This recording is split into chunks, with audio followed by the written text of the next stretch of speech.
Are you scared of spiders? What about rubber spiders? Are you scared of rubber spiders? Want to hear something interesting?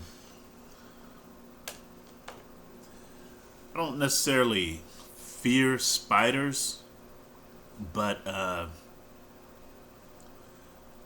am careful around spiders. I tend to kill spiders, and the only reason, well, the main reason why is because I can't tell the good ones from the bad ones. And so, whenever I see a spider in my midst, I mean, it's curtains for the spider. I can't tell which ones are poisonous, which ones are not. I know they're supposed to help, keep your household bug free, but hey, at the end of the day, to me, they're all bugs. And I've often heard stories about brown recluses. That's an interesting type of spider that if it bites you, it can really do some hurtful damage for a period of time. And what's interesting? If you look at a can of bug spray and it talks about all these different types of bugs and spiders that the spray can kill, it'll actually say it doesn't work on brown recluses. Can you believe that? I mean, check it out if you're ever curious. But anyway, here's something funny. I recall some time ago, there was a little kid, and his mom took him to a department store. And he was probably no older than probably 4 years old. Little kid, not yet in kindergarten. And, like all little boys do, he trotted off to the toy section. Just so happens that day, his mom was babysitting one of his little cousins that was around his age, probably 6 months or so younger than he was. And so they both ran off to this toy section, and the mom came back around looking for him. And she knew that where they would be. She knew they would be in a toy section. And so this little kid had come across a rubber spider. It was a big rubber spider, and it was about 2 times the size of his hand. And you know how it is when you're a kid, that little, the rest of the world looks bigger in comparison. But he found that rubber spider. It was a black rubber spider. And he told his mom, or asked his mom, would she buy him that rubber spider? So she agreed.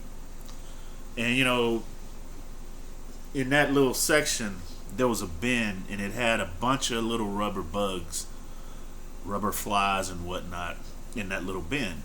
So his cousin was like, okay, well, he got a rubber spider. I want a rubber spider too. So his mom agreed to buy his cousin a rubber spider. It was almost like his, but it was somewhat of a reddish brown color. It wasn't black. So off they go to the register. His mom pays for whatever she had come to get.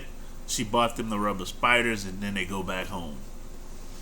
And they're at home having a little good time playing with their rubber spiders, until the kid with the black rubber spider looked at his cousin and thrust his rubber spider in his little cousin's face and said, "My spider's gonna get you." And the other little cousin, he screamed.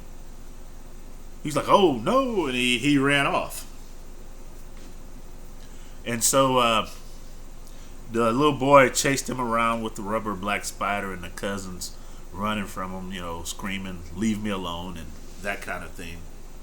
And then all of a sudden, the little boy stopped chasing his cousin. So his cousin calmed down for a bit, and he put his hand in his pocket. And lo and behold, he discovered his rubber spider.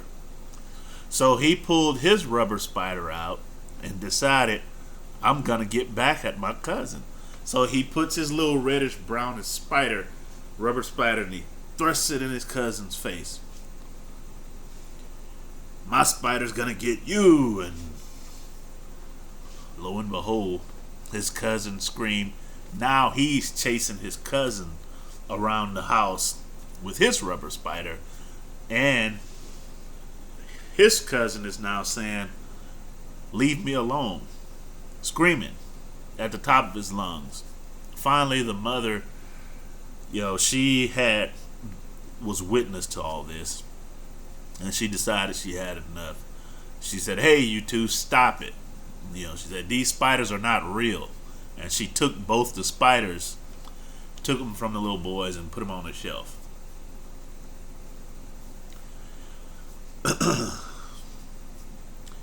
The moral of the story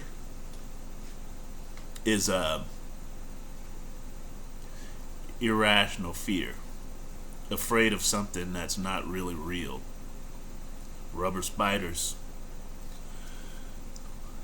I once read some statistics about fears and phobias, and it said fear of spiders were in the top 5. And that's where I got this idea.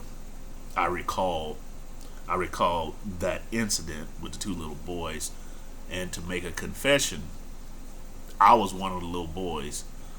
I was the little boy who went to the store with his mom and got the black rubber spider, and my cousin wanted a spider, and yeah, I was that little boy.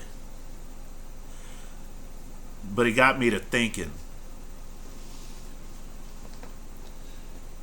Over the course of my life, I've encountered, and I'm included, people. I've encountered people, and I've sat myself down, and I've discovered.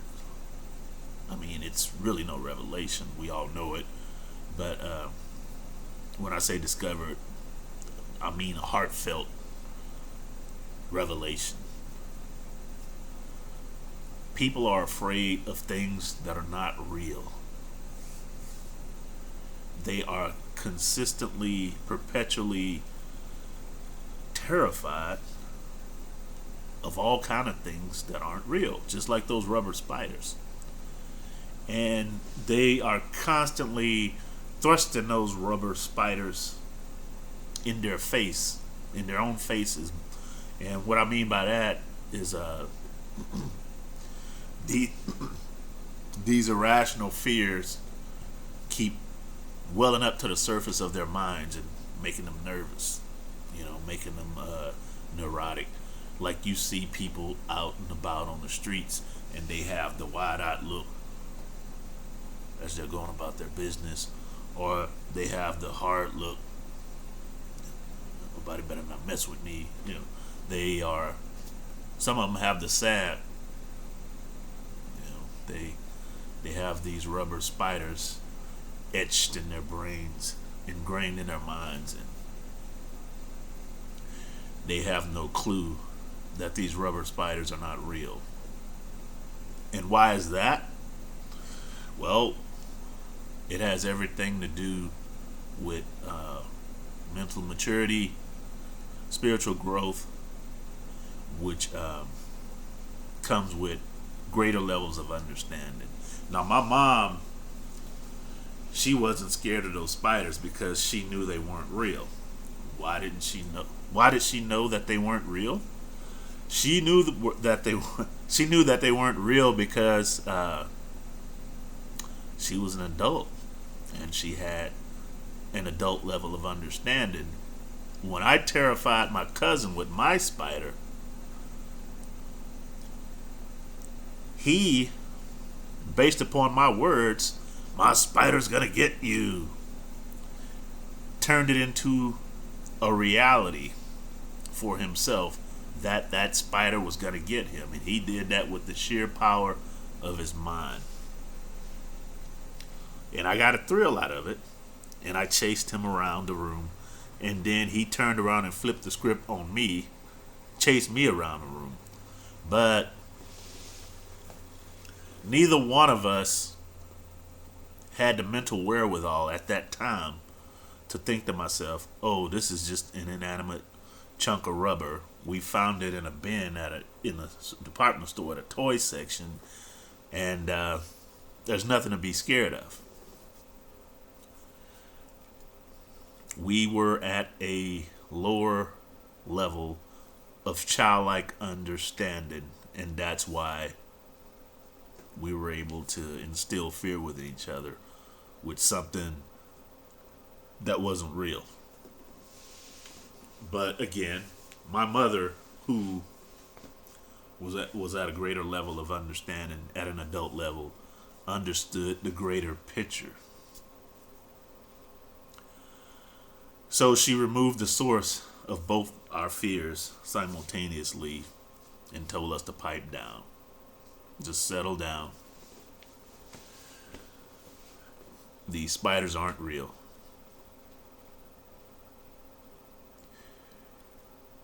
Something to consider. That's what I'm trying to get across. If you have haunting thoughts in your mind over something, I mean, maybe it's something that happened to you in the past, maybe it's something you might be fretting about that could possibly happen in the future, maybe it's something or someone that is perpetually in your midst. They come across as threatening, but in the grand scheme, the big picture, they're harmless. Maybe you can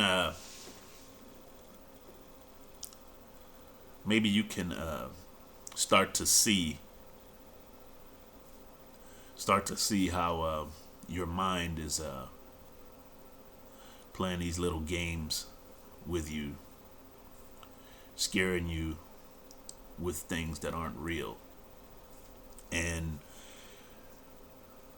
understand that irrational fear is pretty much a byproduct of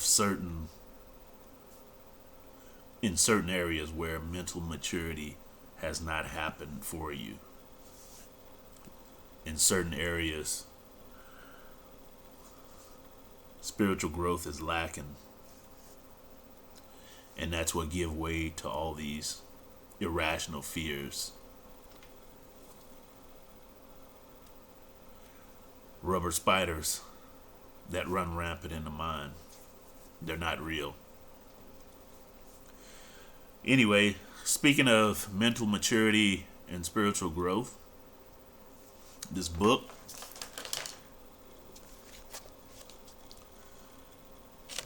upside down book, right side up, The Power of Spiritology by Dario Thomas. It's on sale at Amazon.com.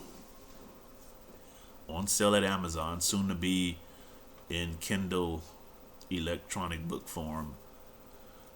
It can show you how to pluck those rubber spiders up and toss them, fling them from out of your mind. It really works. So get the book. Support this ministry. Subscribe to the Spiritology Television Network on YouTube. And if you know anybody that could benefit from these talks and these lessons, urge them to subscribe. Send them the link. Thank you for listening. God bless.